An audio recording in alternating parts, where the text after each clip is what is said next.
So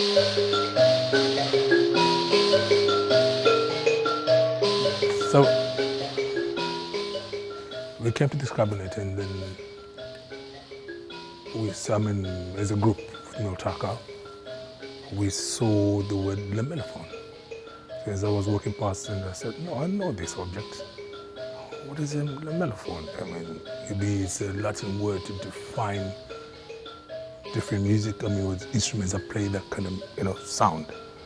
So I said, but then I walked closer to it and I looked and I said,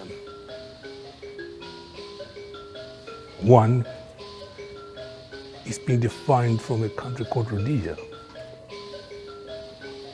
That country doesn't exist anymore as far as I'm concerned. So what is Rhodesia?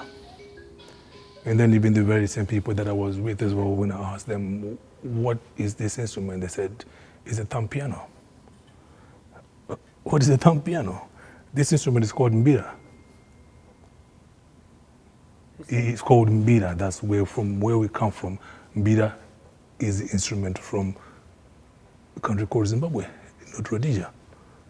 But this is a misnomer because now you're still having the name Rhodesia. Hence, the country gained independence in 1980 from the former colonial masters, which were the British. So even for me to look at that here when I come to the museum to be informed, to be educated, and we're still having the same kind of narratives and the same kind of naming. So that's when it started me on my journey about how some of these objects in the museums, I think maybe they need to be redressed and given their proper context and their proper meaning vis-a-vis how they were. And then from there, then we need to go back and look at the history of why they called these names and why they called them those names. Mbira is the musical instrument of Zimbabwe. When you talk about Zimbabwe, you talk about mbira. It is part of the culture of the Shona people. So when you talk about the Shona, you talk about the mbira. The mbira is a music instrument that was played. The first written documents of it was in the 16th century, but they predated even longer than that. Zimbabwe is predominantly a country where you have the Shona people as the biggest population there. But you also have the Ndebeles, who live, we call them Matebele, who live in Bulawayo. You also have the Kalangas, you also have the Manyikas. The mbira, before Zimbabwe was colonized, it was an instrument that was used as there's different forms how the mbira was used. The mbira was used just on a day-to-day basis. When maybe there was a wedding, people played the mbira. The mbira was also used when there was a funeral, they played the mbira. When there was a harvest, the rain dances, they played the mbira.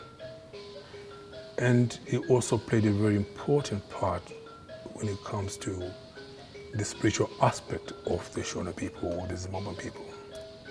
When I say this, I mean that we used to believe in our spirits. So our spirits, we had a traditional healer who was the interceder between us mere people and the gods. So we used to have people who played the mbira, they're called mbira. So mbira, they go there and then they play this instrument, and then the healers, they get possessed by their great-great-grandparents. And then they see us, they see into the future. They also have the powers of healing. But what happened then within that time when Christianity came? They said, no, this mbira is devil worship. You cannot play the mbira. because you're now Christians. So this is a bad instrument. You can play. The reason being, for you to control the people, first of all, you have to strip them of their history, and then you mold them into who you want them to be. So basically, this instrument was now looked upon even by some of our own people in that manner that this is devil. But the only way to go to God or to Msikavano or our spirits, which you didn't believe now, because Msikavano is a Shona word to say God. He's the one who created the heavens and the earth. But that stopped because now for you to talk to your God, you have to go through Jesus. So most of the people, of the Shona people, then they were also baptized, given English names. So when that happened, basically, people sort of were forced to forget their own history. They were forced to forget the essence of Ubuntu, the essence of what made them. This is who we were for thousands of years before we even made contact with the white man. So hence, when that happened, the mbira for a while, it went sort of like, it went sort of like underground, because it was now played by the people who lived in the villages, who still wanted to maintain and respect what made us as black people within Zimbabwe, what made them as Shona in Zimbabwe.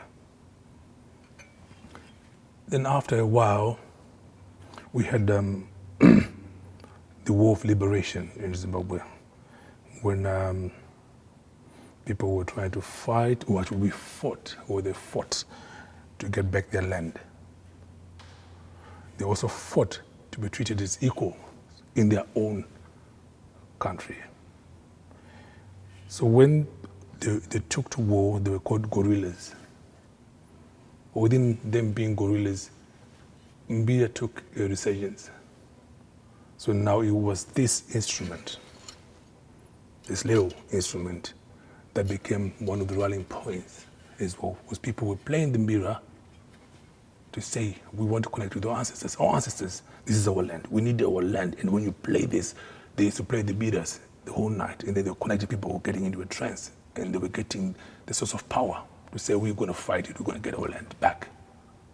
Yeah. And then when they were playing this, then that's when you heard what is called mbira zeshimurenga, which means mbira for war.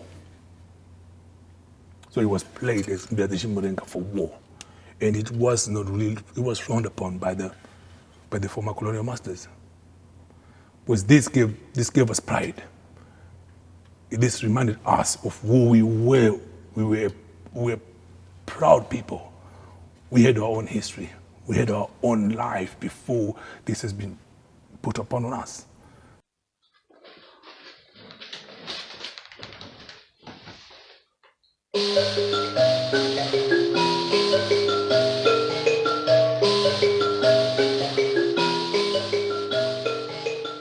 So with the mbira, as you can see, these little bits here, they're called resonators. So when you pluck, they vibrate. Yeah. And also you look, some of them, the older ones, they have like shells that they put there so that when you pluck, they resonate. And then for it, usually it comes with also a calabash around, which is called a daisy. So you put this inside the daisy. The daisy, it helps amplify the sound more. So I thought that I need to put that in. I mean, because if you look at it differently, when it's actually the bow, when it's being played, this you don't see. All you just see is a person with his head like this. Yeah, but with the daisy around him. So and then he's just plucking away.